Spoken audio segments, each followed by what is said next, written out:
Last week I talked about how I no longer do New Year's resolutions. And this week, we're going to continue that train of thought I had from last week where I was changing my environment. Let's get started right now.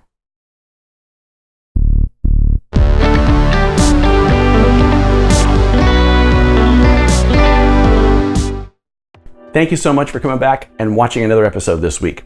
I want to continue on the train of thought I had from last week where I made the great escape for a couple of days to go to a hotel. I changed my environment so that I could put together my 2020 plan and set my goals for the year. I'm going to continue that because this comes out of the book that I finished reading in that little excursion from Benjamin Hardy called Willpower Doesn't Work.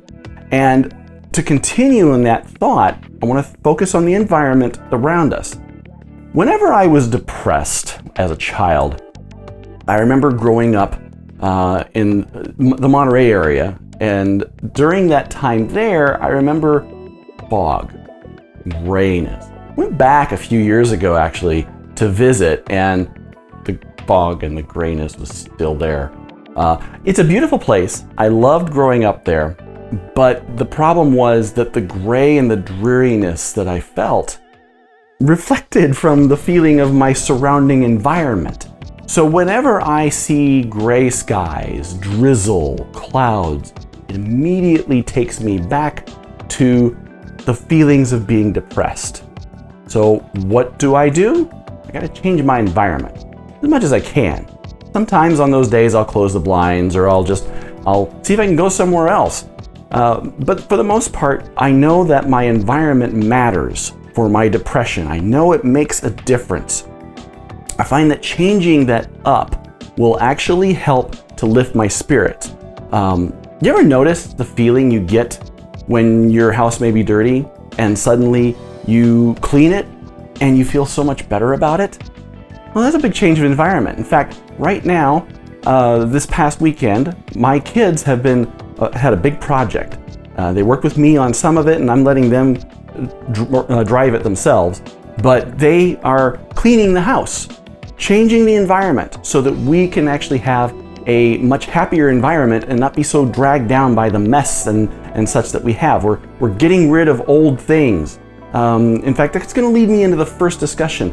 When you're changing your environment, there's three things I want to share this week. One is change your physical environment, and that's what we're doing this weekend. Is we're changing our physical environment, eliminating stuff, getting rid of things that we don't need, rearranging things just a little bit, cleaning things up, making it look better, making things improved so that it inspires us to want to do things differently moving forward. In fact, we're thinking about a garage sale, so we're going to pile everything up and maybe put everything into a garage sale that we don't need. I recently did that with my closet. I eliminated all my stuff. I went through, and it's recommended in the book. Benjamin Hardy says, the less you own, the more you have. Before you could possibly have a clear mind, you need to have a clear environment. Remove everything you don't regularly use. Start with your closet. Remove all the clothes you haven't worn in the past 60 days. You don't need more than 6 outfits.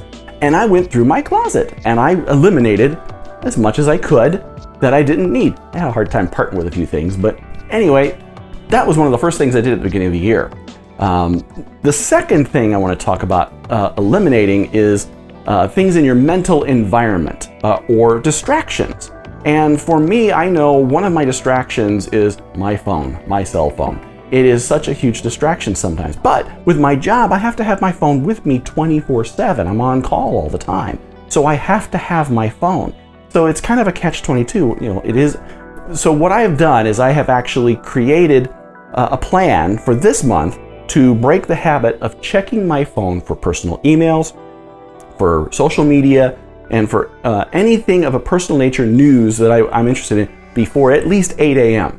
I'm usually up at 4:30, and that gives me time to do my journaling, my planning, and to be able to go through and get my day started to go to the gym. And then by 8 a.m., I'm finally settled and I can actually maybe check a few things, but I don't suck into it. And so I've eliminated the distraction, and it helps. It really makes a big difference. So I'm clear and I'm focused and I'm pushing for my flows in the morning.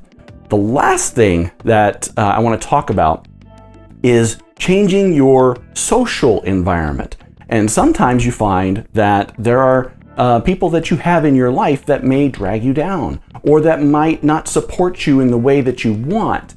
And it's necessary to make the change. And in some cases, you may have to eliminate those people and have them not be around you as much. Now, I'm not saying tell them go away, unless it's a really bad situation. Tell them to go away. I don't want you in my life. But maybe you just need to decrease the level of the amount of what how they impact your life and how much time they spend with you. Something that Benjamin Hardy says is removing important people such as friends and even family members from your life can be very difficult. It doesn't mean you must permanently banish them, especially those you want to help and support. You just have to establish boundaries that keep you both from adapting negatively. The truth is, you'll never be able to force them to change. According to strategic coach founder Dan Sullivan, the best thing you can do is be a good example for them. And you can't be a good example by living below the level you believe you should. I've had to do some of this in my life. Take a look at these things and tell me what you think. Share your thoughts below. And hopefully for this year, you can go through and change your environment and make things better and raise your spirits up. Thank you so much for watching, and don't forget, hey, I've got another episode over here for you to take a look at. Make sure you go back and take a look, and hey, if you haven't done it yet, subscribe. I got a subscribe button right next here to my face, so go over there and subscribe. And don't forget to hit the bell so you're alerted whenever I have a new episode. Thank you so much, and we will see you next week.